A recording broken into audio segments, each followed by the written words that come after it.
This is Mama Tang, and this is the Mama Tang, my grandmother, the person who taught me a lot about baking. She shared her love through her cooking, and when she died in 2005, I carried the baton for her. This is how Mama Tang came into my life. Back in the day, when I still worked in an office, I made birthday cakes for all my coworkers. It was a joy. And when people found out I didn't have a stand mixer, they were shocked. I don't need one, I said. I mean, you like the cakes I make, so why do I need a stand mixer?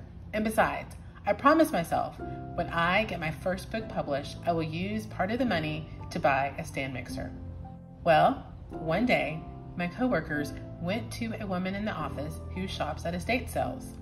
They asked her to look for a stand mixer. And when she found one, everyone pulled their money together and they purchased it for me.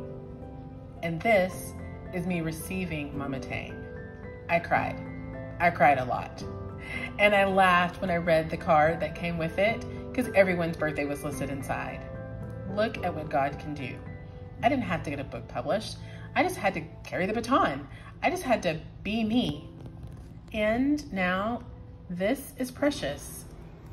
She belongs to my friend who is being brave and moving out of the country, a dream she's had for over a decade.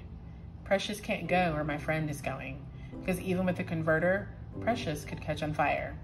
So I'm giving Precious a home, and Mama Tang is going with my niece, who is inheriting my cooking and baking knowledge because I can't have children.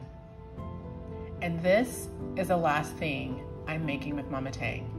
My highly requested strawberry cake. It was my favorite cake when I was a child, and I'm sharing the recipe with you. Why? Because I was taught to share my love through cooking. Share your love with those around you. Future generations are counting on it. Take care. Choose joy.